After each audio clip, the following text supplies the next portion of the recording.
Om Shanti Shanti Shanti. Om Vasudeva Sutan Devam Kamsachanuramardanam Devaki Paramanandam Krishnam Vande Jagadgurum Asato ma Sadgamaya Tamaso ma Jyotirgamaya Mrityorma Mritangamaya. Om Shanti Shanti Shanti. Let us offer our salutations to Lord Krishna, the son of Vasudeva Devaki, who gave immense bliss and joy to his mother, who destroyed Kamsa and Chanura, who were tormenting the people, the spiritual preceptor of the universe. We shall offer our salutations to him. Let us pray to him to lead us from the unreal to the real,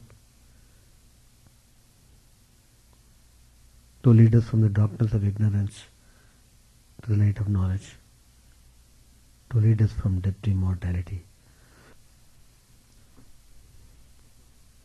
We have completed the chapter 1 and 2. Chapter 1 we have completed,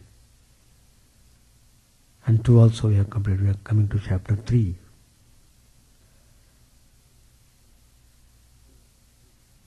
How Arjun got stuck up with terrible grief by seeing the elders in the battlefield. So he began to lament and was confused about performing his duty. Lord Krishna gives in the second chapter the knowledge of the self, the philosophy about the self, or Atman.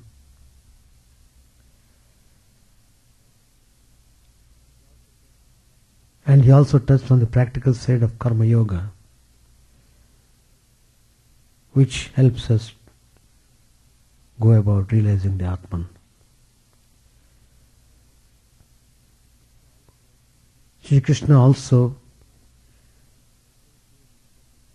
very clearly stated the qualifications of a person of wisdom.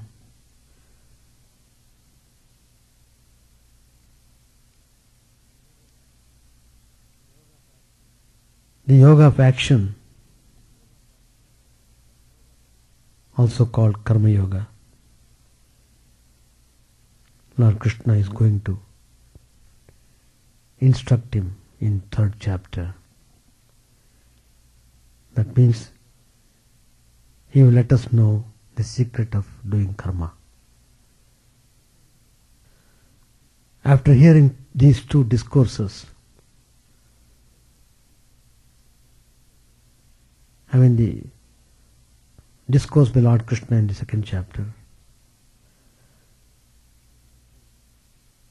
Arjun still has little doubt. He asks Krishna,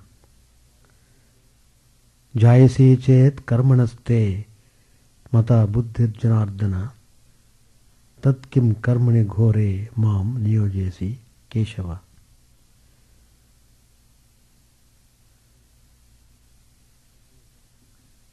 Arjuna is asking Krishna, "Oh Krishna,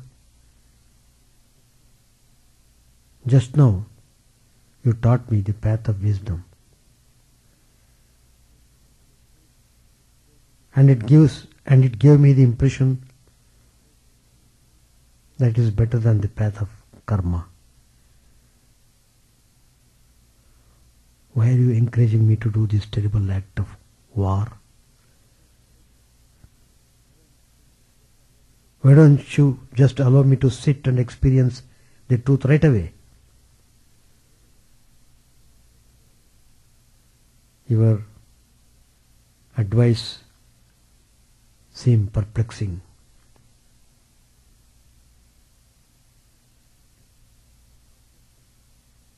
Lord Krishna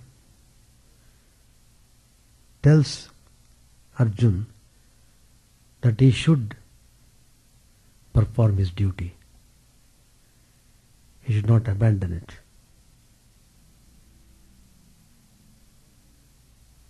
And then he teaches him the philosophy of Atman, the indwelling spirit in everyone. And he also says how to do action. Action done without knowing how it should be done leads one to bondage and suffering. But if one knows how to do action, it may lead him towards liberation. So karma done in one way binds you. Done in another way liberates you. That means you can't escape karma. Everyone born on this earth definitely will have to do karma. But there's a way of doing it. So, knowledge is important. You must be aware of knowing the things. You can't simply say, I didn't know. If you say that you didn't know, then be ready to suffer.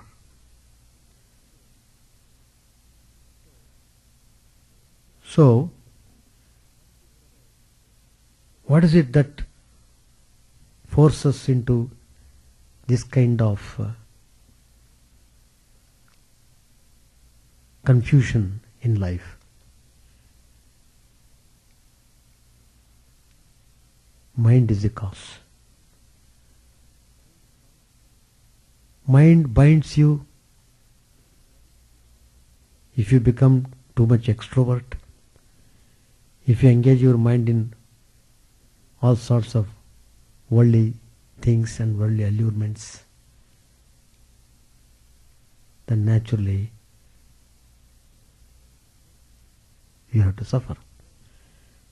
But if the same mind is turned in opposite direction, that means if the mind is filled with spiritual ideas, if you make the mind turn towards spirituality, there is tremendous transformation. Instead of suffering, you will be going towards peace and joy.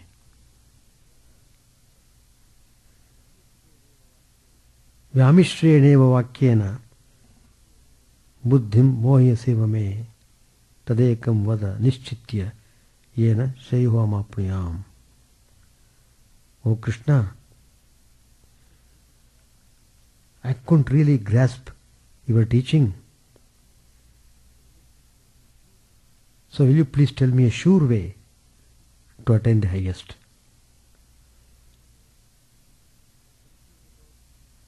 I am confused about by what seems to be a contradiction. Will you please enlighten me? Lord Krishna also in the course of his talk, he impressed upon him the knowledge of absolute reality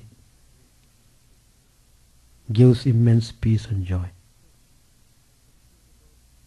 So it's quite natural for Arjuna to get confused.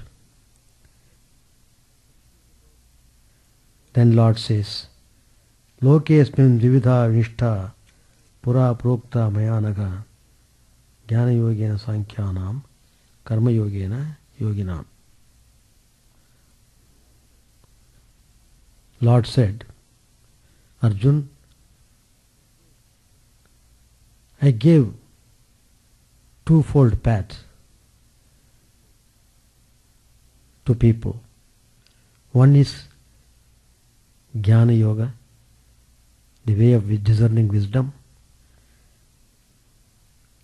and the second one is Karma Yoga. That means selfless action. Not doing karma like machine doing its job. Then you are nothing but a machine. No. You are an intelligent being. You must know how to apply your intelligence in the right way and do action. For people who are active, who are full of robust enthusiasm and spirit, there is a path of karma. And they enjoy doing it.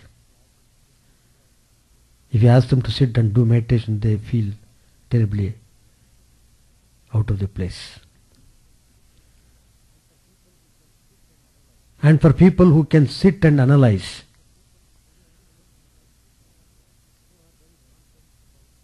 who are very confident about their discriminating faculty, the path of wisdom, Jnana Yoga, also known as Sankhya Yoga, is recommended.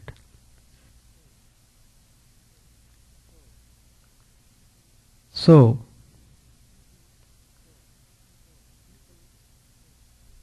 people think in various ways. Some people may think, I am intelligent, that suits me well. It is normal to think this way.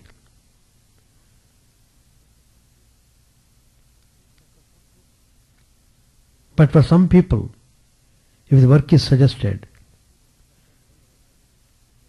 that person may wonder, does this mean I am a little dull? Am I not fit for doing japa or meditation? Why can't I follow the path of jnana? So like this reaction,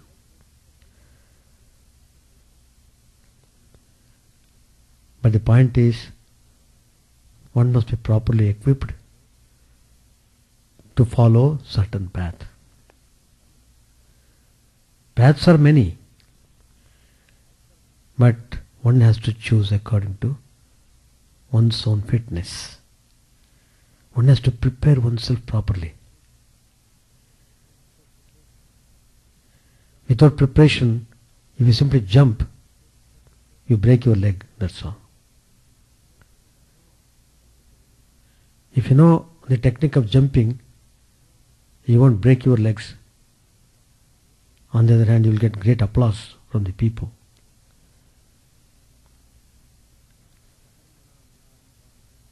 Na karmana manarambhan naishkarmyam purushoshnute na cha sannisana deva siddhim samadhigacchati. Simply, if you stop work, that doesn't make you actionless. Nor will you rise to perfection simply by renouncing actions. A man may abandon action, but his mind may be active. One cannot reach perfection or freedom from action or knowledge of the self merely by renouncing action.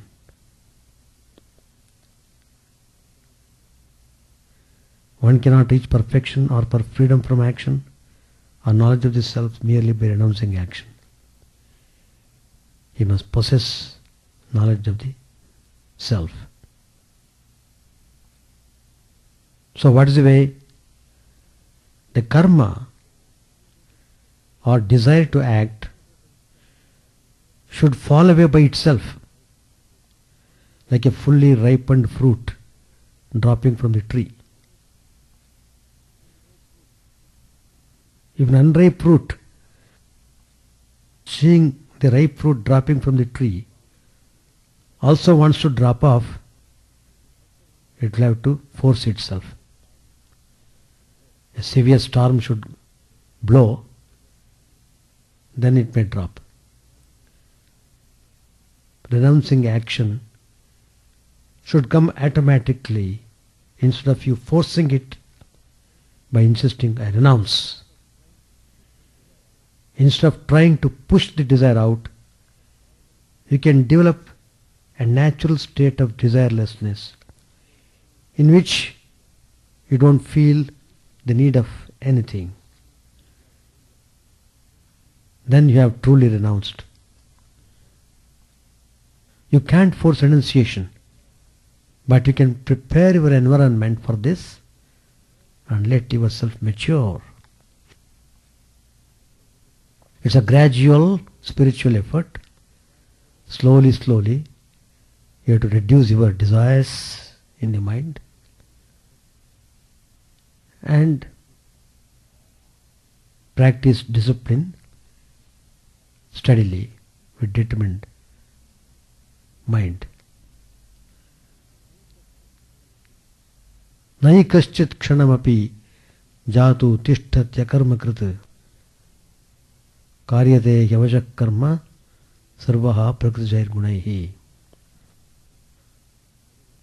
Ordinarily, the man is driven to karma helplessly by the actions of the gunas, rajas, tamas and sattva. He is propelled by the force of these gunas, sattva, rajas and tamas. No one is free of actions even for a moment, because everyone is moved to do things by the qualities of nature.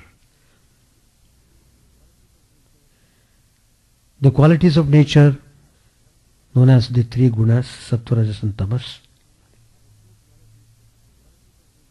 are the three qualities that function through prakriti or nature. They are similar to positive, negative and neutral forces. We have the three gunas even in atom: protons, electrons and neutrons. What are the differences between elements? The number of protons, the number of electrons, the number of neutrons.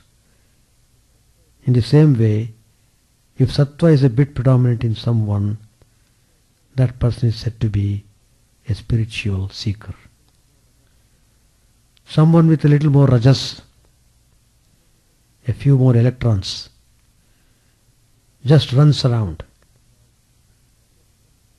After all, what is the body and mind? Nothing but the same prakriti. Nature is composed of natural elements which themselves are the expression of the subtle essence, which is pure consciousness. Everything that has manifested, we can call prakriti, the mother nature. All expressions of that essence are called the mother. The unexpressed one is the father. The father, the essence of everything, cannot express himself. He must express or manifest through the mother or as the mother.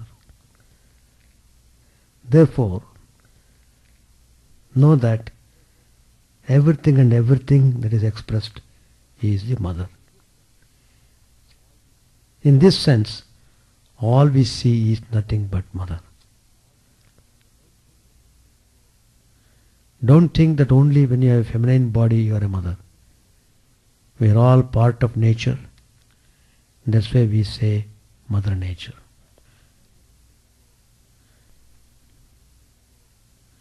As long as we are still identifying with our bodies and minds, we will be tossed constantly by these three gunas.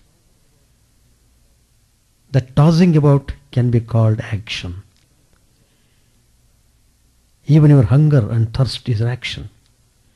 To fulfill the hunger and thirst, there is more action. Everyone must pass through Prakriti.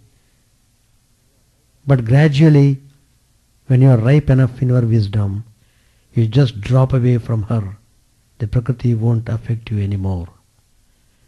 Though you have dropped away, you have not disappeared. You are still in the same cosmos, but Prakriti won't affect you. It is something like a patient who goes to the hospital to be cured. Until he is well, he has to be there. Anyway, simply can't just jump and say, I came for a week only, I am going now. While he is there, he makes use of the hospital and its facilities in order to be healed. On the other hand, after he is completely healed, he might still say, this bed is so comfortable and the food is so good. All the attendants are taking care very well. Why he has to stay a couple days more? No. Now he will be pushed out without his even trying to go. Renunciation comes the same way, automatically. Even if you don't want it, it will come when you are ready. You are forced to throw away everything and go away. The Mother Prakriti will nip you and you get out. The mother bird pecks at the young one. Now you have grown wings. You can go around by yourself. Go. That's what we see in nature. That's Mother Nature's function. When you are ready, she won't bother to have you here constantly feeding you. She has too much to do. There are so many children to take care of. But until that time, you should just wait. Be under her loving care. Learn all you have to learn. Learning. It is possible, but you must have that attitude. If you are too much egoistic and boasting, you can't learn. Karmendriyani samyamya ya aste manasa smaran indriyarthan vimudhatma mithyacharasa uchyate. Whoever stills the body as if seated in meditation, but mentally continues to think about sense objects, is deluded and a hypocrite. There is a famous incident. There was a great king, Indradyumna, probably his name. He was well known for his devotion. Even gods used to show respect and reverence, and gods would come to take darshan of him. They would come and visit him. He had so much reputation. So once Agastya Maharshi came just to see what type of devotion so much is being revered by even the gods. So he came. But at that time, king who was sitting in the worship room. He has completed his worship, but he was pretending to be in meditation. That's called hypocrisy. And he had to pay a very high price for that. Because Agastya knew a Jnana Purush. He knew what kind of meditation he is showing. He has closed his eyes, no doubt. He is sitting straight, backbone is straight. All external signs are good. But Maharshi knows what his mind is thinking inside. At that point of moment he was pretending.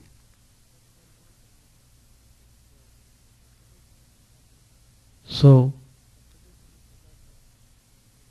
that pretension is because of some kind of offshoot of some egoism. But anyway, he has to get rid of that, even the smallest blot should not be there. If he has to be absorbed by the Lord. So Agastya pronounced that he be born as Gajendra. Gajendra, the he-elephant, is very noted for Mada. So be born as Gajendra. Then the story goes, the fun. Just because of his hypocritical behavior, he had to be born as elephant. Many times we think, I am fasting, I am not going to eat anything today.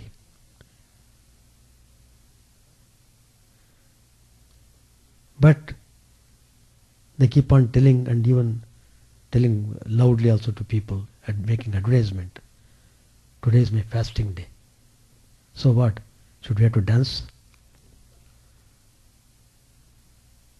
A real spiritual person will not disclose anything. Because you don't know how your mind slips away. Mind deceives you if you are a little bit careless. So, one may think, I am not going to eat anything today. But what about tomorrow morning? What shall I eat then? So he is thinking of eating next day. Physically, he may not be eating, but mentally, he is tasting that eating.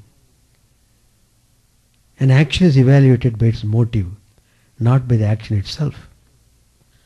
Crimes committed without any planning are even pardoned sometimes. Even murder, if you prove that you have not concentrated on it ahead of time, and that it just came up all of a sudden, unpremeditated, then you might be excused. But even if you don't actually commit the crime, if it is proved that you are concentrating on it and planning it, then you will get the punishment. This shows that the mind is more important than the action. Often so-called renunciates will say, I have nothing, no attachments, I don't desire to do anything. But in fact, they are doing many things mentally. So, mentally, they bring the entire world with them. That's not true renunciation. That's why we always keep telling, fill up the mind with the divine name, so that other thoughts may not interrupt and disturb.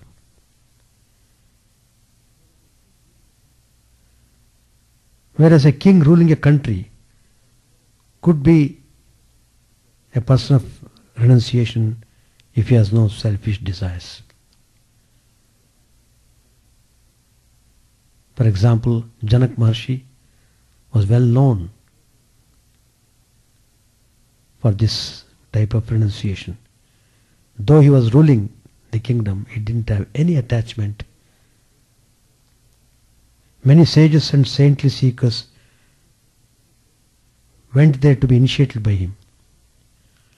Yajnavalkya was a well-known guru, a great jnani. But he sent his own son Shuka to King Janaka to be initiated into sannyas, a life of renunciation.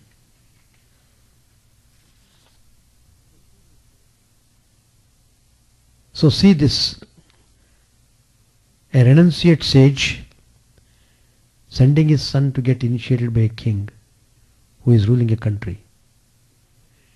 It shows that it is not your position in the world, but the attitude behind what you are doing that makes you a renunciate or a householder. It all depends on how much house you are holding in your heart.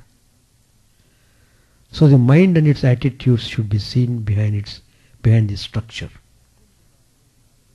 Yastvindriyani manasa niyamya arabhate arjuna karmendriyaihi karmayogam asaktaha sa vishishyate. In order to excel, mentally control the senses, let go all attachments, and engage the body in karma yoga, selfless service. That means the mind is totally in control, but it just allows his body to do certain acts for the sake of the actions themselves. Here, a kind of discipline is necessary. For example, you might be preparing food which we call prasad to be offered at the altar. You sometimes make quite delicious dishes. From the very beginning, your feeling is that you are doing something for God, and it should be very fine and tasty. According to the Hindu tradition, you should not even smell or taste it. If you have already tasted it by your senses through your eyes, nose or tongue, it is already eaten. It becomes unfit to be offered. Complete control of the senses is necessary. Of course, in preparing something for another, sometimes you taste it, but not for the sake of your own tongue. You want your guest to have a delicious dish. The action is not for your own sake. If you do the act this way, you are cooking and yet you are not cooking. Because you are not cooking for your personal enjoyment.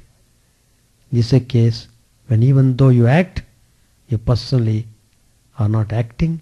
It is called inaction, inaction. That means the attitude governs the Niyatang kuru karma Tvang karma jayohya karmanaha Sharira yatra pichatena prasiddhyeda karmanaha. Do your duty. Such action is better than doing nothing. If you attempt to renounce all actions, it will be impossible to maintain your body. In this chapter, Lord Krishna also talks about a sacrifice ritual, a yajna, which often is thought to mean a fire ceremony. You sit, start a fire, and offer everything to the fire. That's one ordinary meaning of the yajna. That's only the outward expression. Krishna explains what yajna really means. Yajnarthat karmanonyatra lokoyam karma bandhanaha tadartham karma kaunteya mukta sanga samachara. The world is bondage when actions are done just for your own sake. So Arjun, make your every action a sacrifice, utterly free of personal attachment. So if you don't seek personal benefits, then don't think that you won't get benefit at all. Because the law of karma is you must get benefit, whether you want it or not. That's the law. According to that law, suppose you do actions without any personal motive, then what kind of benefit you get? Spiritual benefit. Spiritual benefit. Your mind gets purified. Antakarana Shuddhi you will get. That's the important point. Antakarana Shuddhi. I still remember, I don't know even this, that practice is still there, prevalent in India. But during my younger days, I would see students coming to home to take food. Monday some people would come and register. Every Monday they would come. Tuesday some of the students will come. Like that the whole week is filled up with some students or other, they would come and take food in the home. And the people at home would feel joy. Look at that boy is coming for food, we should give. They would experience tremendous joy and peace in the mind. Some kind of blessing they would feel inside their heart. That's because it's a selfless action, They're preparing the food for themselves is all right. But they're sharing the food, sharing. Let me give that food to somebody. That's a tradition. That's a tradition. So, I myself have seen how it is true it was those days. I don't know now. If anyone does actions for the sake of the Lord, he is not bound.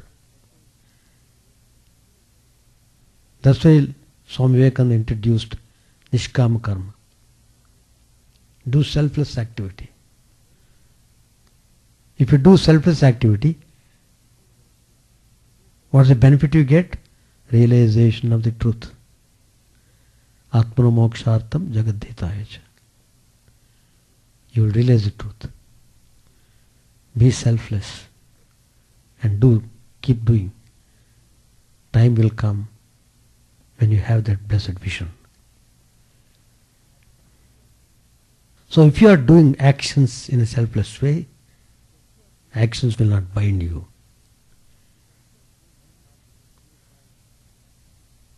One's heart becomes purified by performing actions for the sake of the Lord.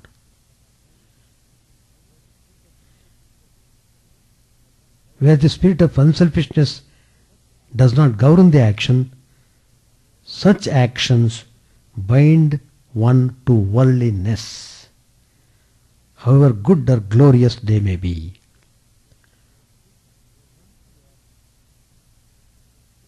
Once you are in worldliness, you are caught up with worldly disease. Anything you do for the benefit of others is true yajnam, true sacrifice. Not even a trace should be for your own personal benefit. If some benefit does also just happen to come to you, all right, let it come. Don't be repulsed by it. But don't do it for the sake of what will come to you. That's the point. Saha yajna prajaha srishtva purovacha prajapatihi anena pasavishadvamesha ostvishta kamaduk. After creating humankind together with yajna, the Creator said, through sacrifice you will increase yourself and get everything that you want. Prajapati is the word used here for the creator. Praja means the created, Pati means Lord. The Lord of the created is the creator. Praja literally means citizen. You are the Praja of the country. But here it does not mean only human beings. Everything that exists, visible and invisible, are all Prajas. The Lord is the one who causes the creation.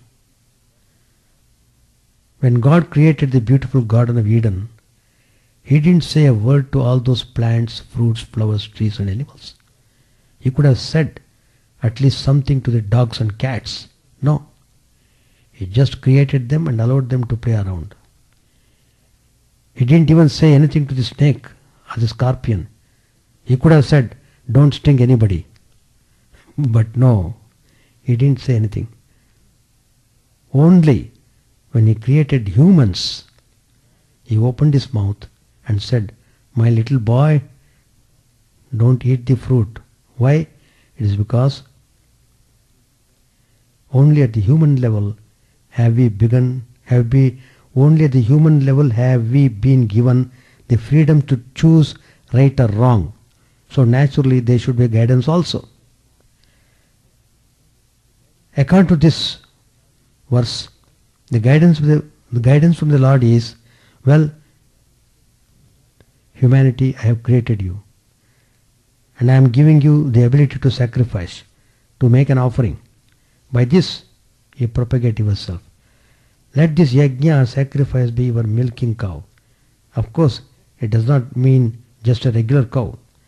This cow that represents everything that you want, you get. I think we shall stop here. We shall continue. Same thing next Tuesday. Chant the name of the Lord and His glory unceasingly, that the mirror of the heart may be wiped clean and quench that mighty forest fire, worldliness raging furiously within. O name stream down in moonlight on the lotus heart, opening its cup to knowledge of thyself. O self, down deep in the waves of His bliss, tasting His nectar at every step, bathing in His name that both for various souls. Various are thy names, O Lord. In each and every name thy power resides. No times are set, no rites are needful for chanting of thy name. So vast is thy mercy. How huge then is my wretchedness, who find in this empty life and heart no devotion to thy name. O my mind, be humbler than a blade of grass. Be patient and forbearing like a tree. Take no honor to thyself, give honor to all. Chant unceasingly the name of the Lord. O Lord and soul of the universe, mine is no prayer for wealth or retinue. The playthings of lust are the ties of fame. As many times as I may be reborn, grant me, O Lord, a steadfast love for thee. A drowning man in this world's fearful ocean is thy servant, O sweet one. In thy mercy consider him as dust beneath thy feet. Oh, how I long for the day when the instant separation from thee, O Lord, will be as 1,000 years, when my heart burns away with its desire, and the world without thee is a heartless void.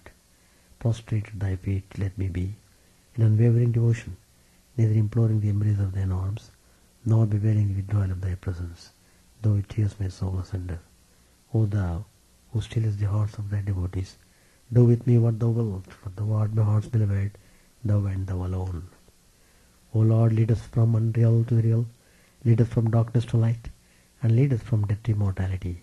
May all be free from dangers, may all realize what is good, may all be actuated by noble thoughts, may all rejoice everywhere. May all be happy, may all be free from disease, may all realize what is good, may none be subject to misery. May the wicked become virtuous, may the virtuous attain tranquility, may the tranquil be free from bonds, may the freed make others free. May good betide all people, may the sovereign righteously rule the earth, may all beings ever attain what is good, may the worlds be prosperous and happy, may the clouds pour rain in time, may the earth be blessed with crops, may all countries be freed from calamity, may holy men live without fear. May the Lord, the destroyer of sins, the presiding deity of all sacred works, be satisfied. For he being pleased, the whole universe becomes pleased. He being satisfied, the whole universe feels satisfied.